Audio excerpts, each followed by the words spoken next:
Hello friends, మనం శ్రీమద్ భాగవతంలో పృథు చక్రవర్తి గురించి ఒక ప్రశ్న చూద్దాం. క్వశ్చన్ ఏంటంటే, who was the father of Prithu చక్రవర్తి? పృథు చక్రవర్తి తండ్రి గారి పేరేమిటి?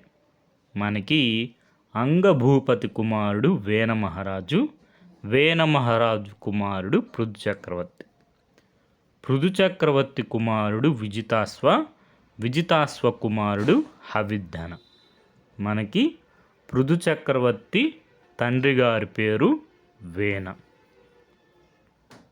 మనకి ప్రీవియస్గా ఒక క్వశ్చన్ వచ్చింది, who was the father of Vena మహారాజా?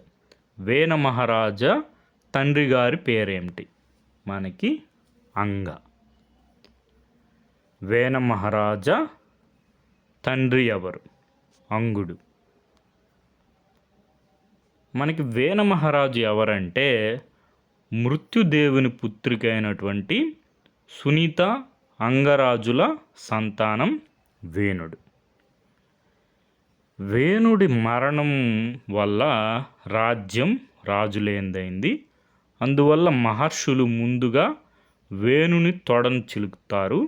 దాని నుండి ఆవిర్భవించిన వారు నిషాదుడు. తర్వాత వేణుని యొక్క భుజాన్ని చిలకగా కుడి భుజం నుండి ఒక పురుషుడు వస్తారు, అతనే పృథు చక్రవర్తి. ఎడమ భుజం నుండి ఒక స్త్రీ వస్తుంది, ఆ స్త్రీ అర్చి. మనకి వేన మహారాజు ఎందుకు మరణిస్తారంటే, వేన మహారాజు మునులను హేళన చేస్తూ అవమానకరంగా మాట్లాడతారన్నమాట. ఏమనంటే, రాజు సర్వదేవతా స్వరూపుడు, మీరు ఆరాధించే బ్రహ్మ విష్ణు రుద్ర ఇంద్రాదులంతా నాలోనే ఉన్నారు. ప్రత్యక్షంగా నేను మీ ఎదుటనుండగా నన్ను కొలవకుండా ఇతర దేవతలను నా ప్రజలైన మీరు కొలవడం భర్తను విడిచి ఇతరులతో వ్యభిచరించే జారణలా ప్రవర్తించడం అన్నమాట. మీరంతా అలాంటి వ్యభిచారం చేసిన వారన్నమాట అని అనడంతో మునులకి పట్టరాని ఆగ్రహం వచ్చేస్తుంది. వారు శపింపకపోయిన వారి ఆగ్రహమంతా వారి నుండి ఒక హూంకార రూపంలో బయటకు వస్తుంది. వేణుని ప్రాణాలు ఎగిరిపోయాయి. వేన మహారాజు తల్లిగారు సునీత యోగశక్తిచే వేణుని శరీరాన్ని కాపాడుతూ భద్రపరుస్తుంది. అప్పుడు మునులు మళ్ళీ వేన మహారాజు శవాన్ని మదిస్తారు. బాహువుల్ని మదించగా కుడివైపు నుండి ఒక పురుషుడు, ఎడమ వైపు నుండి ఒక స్త్రీ ఉద్భవిస్తుంది. ఆ పురుషుడే మనకి పృథు చక్రవర్తి. శ్రీమూర్తి వచ్చి అర్చి. తర్వాత మనకి ఇక్కడ చూసుకుంటే విజితాశ్వుడు ఎవరంటే పృథు చక్రవర్తి కుమారుడు విజితాశ్వుడు.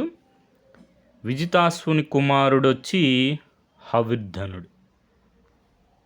హవిర్ధనికి 6 పుత్రులు ఉంటారు. వారిలో పెద్దవాడు బర్హస్మధుడు.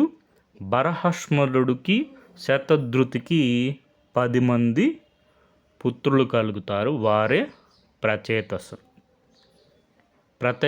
ప్రచేతసులు ఎంతమంది అని కూడా అడగచ్చు. మనకి 10 మంది.